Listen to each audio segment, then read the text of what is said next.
Welcome back to my YouTube channel. मेरा नाम है देवा और इस वीडियो में मैं आपको बताने वाला हूँ कि कन्वेंशनल डेडलिफ्ट कैसे करते हैं एक करेक्ट फॉर्म के साथ और राइट टेक्निक के साथ। तो बने रहिए एंड तक। इस वीडियो को अगर आपने एंड तक देख लिया तो आपका कन्वेंशनल बहुत ज़्यादा इंप्रूव हो सकता है और अगर आप एक बिगिनर हो तो आपको इससे बहुत ज़्यादा बेनिफिट होने वाला है।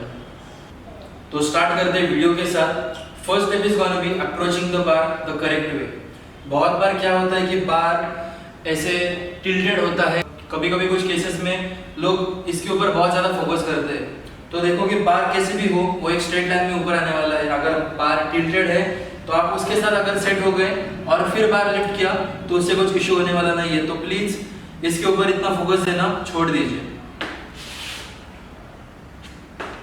सो second thing is gonna be your foot placement and your stance. So आप जैसे ही बार को अप्रोच करोगे तब आपका बार डायरेक्टली आपके मिड फुट के ऊपर होना चाहिए। इसका बेसिक रीजन यही है कि अगर आप बहुत बार को टच करोगे, मतलब अगर आपका बार आपके शिन्स को बहुत टच करेगा, आप जैसे ही नीचे जाओगे या फिर आगे झुकोगे आपके शिन्स बार को टच करके बार को आगे प्रेस करेंगे। फिर से आपको ये बार सेट करने में बहुत इशू होगा। बट अगर आप वो अवॉइड करना चाहते हो तो सीधा आप आपका बार आपके मिड फुट के ऊपर बराबर डाल दीजिए, सो दैट आप जैसे ही नीचे जाओगे तब आपके शिन्स को मूव होने के लिए जगह मिलने वाली है और आप आपके बार को सीधा ग्रैब कर सकते हो विदाउट मूविंग योर बार। सो अभी बात करते हैं हमारे स्टांस के ऊपर। आपको कौन सा स्टांस यूज करना है आपके कन्वेंशनल डेडलिफ्ट के लिए। तो मैं यूजुअली प्रेफर करता हूँ कि आप आपके हिप विड्थ के अनुसार आपका स्टांस यूज कीजिए। कुछ लोगों को एक वाइड स्टांस कन्वेंशनल में यूज करने से भी बेनिफिट होता है, कुछ लोगों को एक्सट्रीमली नैरो स्टांस यूज करने से भी बेनिफिट होता है। तो बेसिकली ये आपके ऊपर डिपेंड करेगा आपको कौन सा स्टांस ज्यादा कंफर्टेबल होता है। But for the sake of video हम हमारे हिप विड्थ के स्टांस के साथ इस वीडियो को स्टार्ट करेंगे। सो जो मैंने दो पॉइंट्स अभी आपको बताए वो थे, bar should be on your mid foot, your stance should be your hip width. So इसके बाद सबसे इंपॉर्टेंट पॉइंट होने वाला है, आपको बार पकड़ने के लिए नीचे झुकना नहीं है। बहुत बार लोग बार को उठाने के लिए नीचे झुकते हैं, but that is totally wrong. आपको बार पकड़ने के लिए हिंज करना होता है। हिंज इज आपको आपके हिप्स पीछे पुश करने होते हैं, सो दैट आप सीधा नीचे जा सकते हो। आपको ऐसे बेंड होके बार को ऊपर नहीं लाना है, आपको आपके हिप्स पीछे प्रेस करने हैं सो दैट आप बार को पकड़ सको। आपका स्टांस सेट होने के बाद बार मिड फुट के ऊपर आने के बाद आपको हिप हिंज करके नीचे जाना है। एक सर्टेन पॉइंट के बाद आप इतना ही हिंज कर पाओगे। सो फॉर एग्जांपल ये मेरी लिमिटिंग रेंज है, इसके बाद मुझे मेरे ट्रंक से नीचे जाना है सो दैट मैं इस बार को ग्रैब कर सकूं। तो अभी बात करेंगे हम ग्रिप विड्थ के बारे में। आपकी ग्रिप विड्थ हमेशा आपके हिप विड्थ के जितनी ही होनी चाहिए। सो फॉर एग्जांपल मैं मेरी ग्रिप विड्थ ऐसे सेट करता हूँ सो दैट मेरे फिंगर्स मेरे थाइस को टच कर रहे होते हैं और मैं हिप पिंच करके नीचे जाता हूँ और साइमल्टेनियसली मैं मेरे हाथ नीचे छोड़ते रहता हूँ। सो आप देख सकते हो कि मेरे हाथ मेरे लेग्स के बराबर साइड पे है। अगर मैंने मेरी ग्रिप विड्थ और बढ़ाई तो मेरा रेंज ऑफ मोशन बढ़ने वाला है। सो देखिए ये मेरा नॉर्मल ग्रिप है, अगर मैंने ये इंक्रीज किया तो मुझे और नीचे झुकना पड़ेगा, अगर मैंने ये और इंक्रीज किया तो मुझे और नीचे झुकना पड़ेगा। तो आपको ये अवॉइड करना है और आपको ट्राई करना है कि आपका हाथ आपके काफ को टच करते रहे हमेशा। सो डेडलिफ्ट करते वक्त हमारे पास तीन टाइप के ग्रिप ऑप्शंस रहते हैं। First is gonna B double overhand grip, जिसमें आपके हाथ प्रोनेटेड होते हैं। Second grip is gonna B mix grip, जिसमें आपका वीक हैंड जो है लेफ्ट या फिर राइट, ये डिपेंड करता है इंडिविजुअल के साथ, आपको वो हैंड सुपरनेट करना है। सो आप कुछ इस तरीके से भी ग्रिप कर सकते हो। और उसके बाद आता है सबसे ब्रूचल ग्रिप, वो है हुक ग्रिप। हुक ग्रिप में आपको क्या करना है, हुक ग्रिप में आपको आपका ये जो थंब होता है वो थंब आपके बार के ऊपर रैप करना होता है। सो जेनेटिकली मेरा हाथ बहुत बड़ा है तो मुझे हुक ग्रिप करने में कुछ इशू नहीं होते। बट इस वीडियो में मैं आपको एक टिप देने वाला हूँ, अगर आपका हाथ बहुत छोटा है, आपके फिंगर्स बहुत छोटे हैं, तो आप हुक ग्रिप कैसे कर सकते हो। सो फॉर एग्जाम्पल आप एक हुक ग्रिप के लिए अप्रोच करने वाले हो, तो आपका हाथ ऐसा सीधा नहीं होना चाहिए, आपको आपका हाथ इंटरनली रोटेट करना है सो दैट आपका ये जो फिंगर है वो बार को अच्छी तरीके से रैप कर सके। सो ये कुछ ऐसे दिखेगा और फिर ऐसे आप आपके थंब को रैप करके इनिशिएट कर सकते हो। सो बहुत बार लोग क्या करते हैं, डेडलिफ्ट को इनिशिएट करने से पहले वो बार को जर्क देते हैं और उसके बाद पुल करते हैं। तो किसी भी ओलंपिक बार में एक चीज होती है जिसे हम स्लैक बोलते हैं, तो वो स्लैक पुल करके ही आपको टेंशन बिल्डअप करना रहता है। सो जब आप एक बार को पकड़ते हो तो आपको ये क्लिक आवाज जो आएगी वो स्लैक होती है। तो एक अच्छा डेडलिफ्ट करने के लिए आपको स्लैक कैसे पुल करते हैं वो सीखना बहुत इंपॉर्टेंट है। तो स्लैक पुल करने के बहुत सारे तरीके होते हैं। मैं इस वीडियो में आपको एक नॉर्मल टेक्निक बताने वाला हूँ जो आप यूज कर सकते हो। सो जैसे आपने आपका ग्रिप स्टाइल डिसाइड कर लिया, आपको बार पकड़ना है, आपका बॉडी वेट आपके टोज पे डालना है। बार पकड़ने के बाद आपको आपका बॉडी वेट आपके मिड फुट और आपके हिल्स पे लेके जाना है। सो आप एक अच्छी तरीके से एक स्टार्टिंग पोजीशन में आ जाओगे जिधर आपने आपके बार का स्लैक भी पुल कर लिया होता है। स्लैक पुल करना आपको लगेगा कि इतना इंपॉर्टेंट नहीं होता, बट मेरा मानो डेडलिफ्ट मैकेनिक्स में स्लैक पुल करना बहुत ही इंपॉर्टेंट है एक एफिशिएंट डेडलिफ्ट को करने के लिए। अगर आपने जर्क करके अगर आपका डेडलिफ्ट किया तो आपका बहुत सारा फोर्स उधर लीक हो रहा है। तो आपको ये चीज पहले सीखनी है। और एक चीज आपको करनी है, जब आप बार को ग्रैब करोगे तब आपको शोल्डर रिट्रैक्शन नहीं करना, आपको शोल्डर डिप्रेशन करना है, जिसकी वजह से आपके लैट्स टेंशन में आ जाएंगे और आपका ट्रंक एक स्पेसिफिक जगह के ऊपर लॉक हो जाएगा।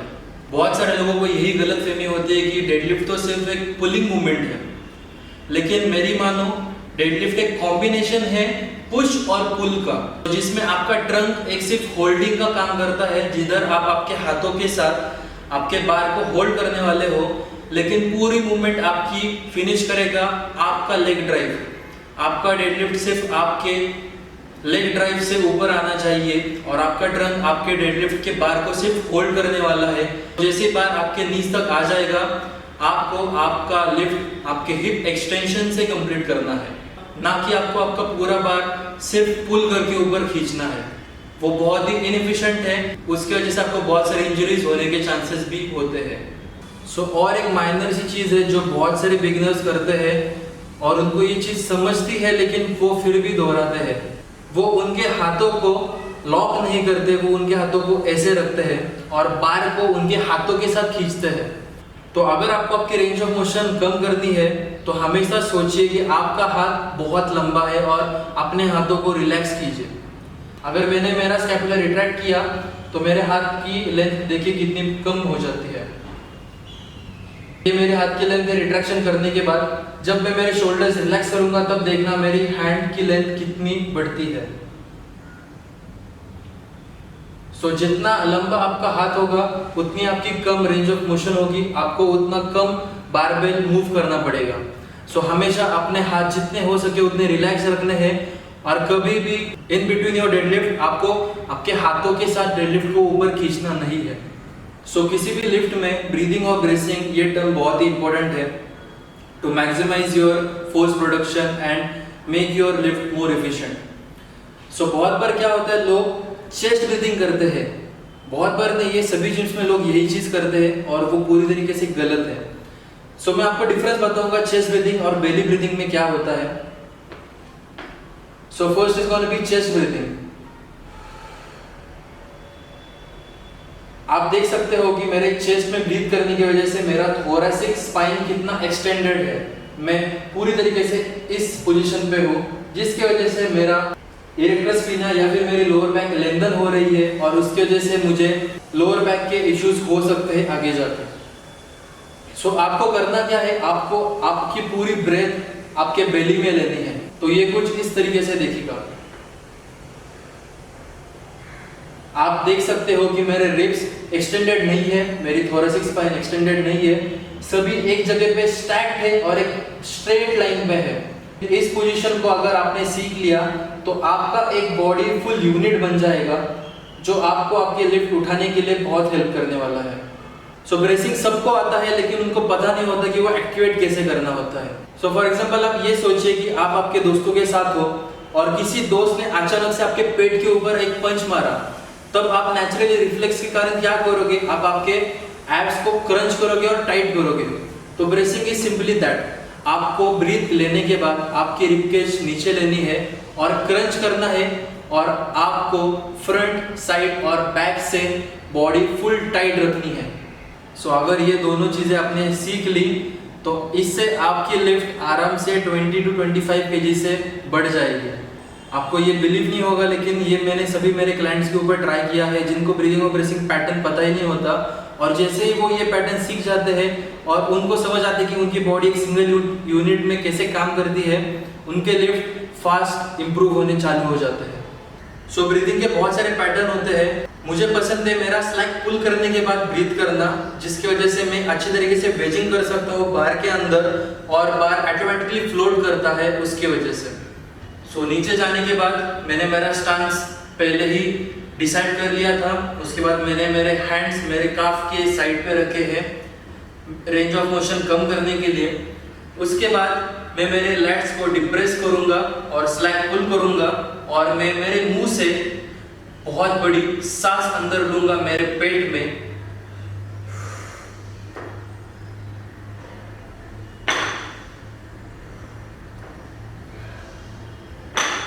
आप देख सकते हो कि मैंने बार को पुल भी नहीं किया, मैंने मेरी सिर्फ पोजीशन जो है वो एक जगह पे सेट कर ली और मैंने इतना टाइट ब्रेसिंग और ब्रीदिंग किया जिसके वजह से बार ऑटोमेटिकली ऊपर फ्लोट हो गया। सो ये एक ड्रिल है जो आप आपके वार्म अप में यूज कर सकते हो वेजिंग और बार टेंशनिंग को समझने के लिए। सो जैसे ही आपने ये फ्लोट द बार कंसेप्ट सीख लिया, जैसे ही आपका बार ऊपर फ्लोट होगा, आपको सिर्फ आपके लेग्स यूज करके धरती को नीचे पुश करना है और एक अच्छी तरीके से लेग ड्राइव मेंटेन करके बार को सीधा ऊपर लेके आना है।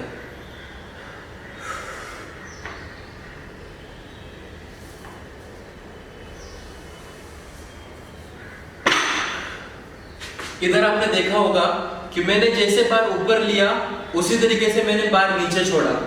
बहुत बार क्या होता है, बिगिनर्स बार सही तरीके से उठा तो लेते हैं लेकिन रखते समय पूरी तरीके से फोल्ड होके रखते हैं, जिसकी वजह से भी उनको इंजरी होने के चांसेस बहुत बढ़ते हैं। आप देख रहे होंगे कि मैं सिर्फ 40 kg के ऊपर इतना थक गया हूँ क्योंकि मैं मेरे सभी मसल्स को अच्छी तरीके से यूज कर रहा हूँ बार के ऊपर टेंशन क्रिएट करने के लिए। सो डोंट माइंड अगर आपको बहुत फटीग हो रहा है, जब आप एक करेक्ट टेक्निक यूज करोगे आपकी बॉडी जल्दी फटीग होने वाली है। सो ये क्यूब मुझे अनिकेत कामले ने सिखाया था, जो इंडिया का स्ट्रॉन्गेस्ट पावर लिफ्टर है। सो आप देख सकते हो कि इधर एक ट्रायंगल बन चुका है। जैसे मैंने आपको बोला कि आपको आपके लैट्स डिप्रेस करने हैं to get into a better position. आप क्या सोच सकते हो कि आपको ये जो ट्रायंगल है वो कम करना है। So it will look like this. आप देख सकते हो कि मैंने मेरे लैट्स स्क्वीज किए जिसकी वजह से मेरा ये जो ट्रायंगल है वो कम हो गया। पहले वो इतना बड़ा था, लैट डिप्रेस करने के बाद वो इतना छोटा हो गया। सो ये एक बहुत सिंपल क्यू था लैट डिप्रेशन सीखने के लिए। सो और एक सिंपल टिप है आपका डेडलिफ्ट और स्मूथ बनाने के लिए। बहुत बार मैंने देखा है जिम्स में लोग जब डेडलिफ्ट करते हैं तब वो जीन्स, ट्राउजर, उसके बाद शॉर्ट्स, ये सब चीजें पहन के डेडलिफ्ट करते हैं। बट 1 rep max के टाइम आपको ये सब चीजें अवॉइड करनी है। सो अगर आप एक जीन्स पहन के डेडलिफ्ट कर रहे हो तो उसका मटेरियल बहुत थिक होता है और वो बार के वेलोसिटी को फ्रिक्शन की वजह से कम कर देता है। तो मैं चाहता हूँ कि आप कुछ इस तरीके के साइकिलिंग शॉर्ट्स या फिर ग्राइंड गियर का सिंगलेट यूज कर सकते हो। सो इसकी लिंक मैं डिस्क्रिप्शन में डाल दूंगा, आप उसे जाके सीधा बाय कर सकते हो और आप इसे कंपटीशन में भी यूज कर सकते हो और एक नॉर्मल जिम वर्कआउट में भी डेफिनेटली यूज कर सकते हो। सो जैसे ही आप बार को लेके ऊपर आओगे, आपको सिर्फ बार हिप एक्सटेंशन के साथ कंप्लीट करना है, ना कि आपको हाइपर एक्सटेंड करके पीछे जाना है। आप जितना हाइपर एक्सटेंड करोगे उतनी आपकी इंजरी के चांसेस बढ़ सकते हैं। बट अगर आप एक लाइट वेट लिफ्टर हो और आपको वो वेट और थोड़े समय के लिए होल्ड करना है तो आप और थोड़ा हाइपर एक्सटेंड करके उस बार को अच्छे तरीके से होल्ड कर सकते हो। लेकिन ये आपके ट्रेनिंग एज और आपकी एफिशिएंसी के ऊपर डिपेंड करेगा। सो इस वीडियो में मैं आपको और एक अच्छा क्यू देने वाला हूँ आपका फोर्स प्रोडक्शन इंक्रीज करने के लिए। बहुत बार क्या होता है, जब लोग बार को उठाते हैं तब वो उनके हील्स के साथ बार को नीचे पुश करते हैं, बट आपको वो अवॉइड करना है क्योंकि उसमें आप ट्राइपॉड फुट आपका एक्टिवेट नहीं कर पा रहे। तो वो ट्राइपॉड फुट एक्टिवेट करने के लिए आप आपका जो बिग टो रहता है वो जमीन में बहुत प्रेशराइज कर सकते हो या फिर डिग इन कर सकते हो, सो दैट आपके 3 पॉइंट ऑफ प्रेशर एक्टिवेट हो जाएंगे और आपका लेग ड्राइव और एफिशिएंट हो जाएगा। So this is it for today's video. अगर आपको वीडियो पसंद आई तो प्लीज़ नीचे कमेंट कीजिए। अगर आपको इस क्यूज में से या फिर किसी स्टेप में से कोई भी कंफ्यूजन होगा तो आप मुझे वो कमेंट सेक्शन में पूछ सकते हो।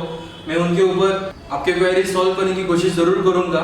And thanks a lot G99 fitness academy for giving us the opportunity to shoot here. मैं आगे जाके इधर और शूट करने की कोशिश करूंगा to give you the viewers more premium content. So I will see you in the next video. Till then, सदा स्ट्रांग रहो।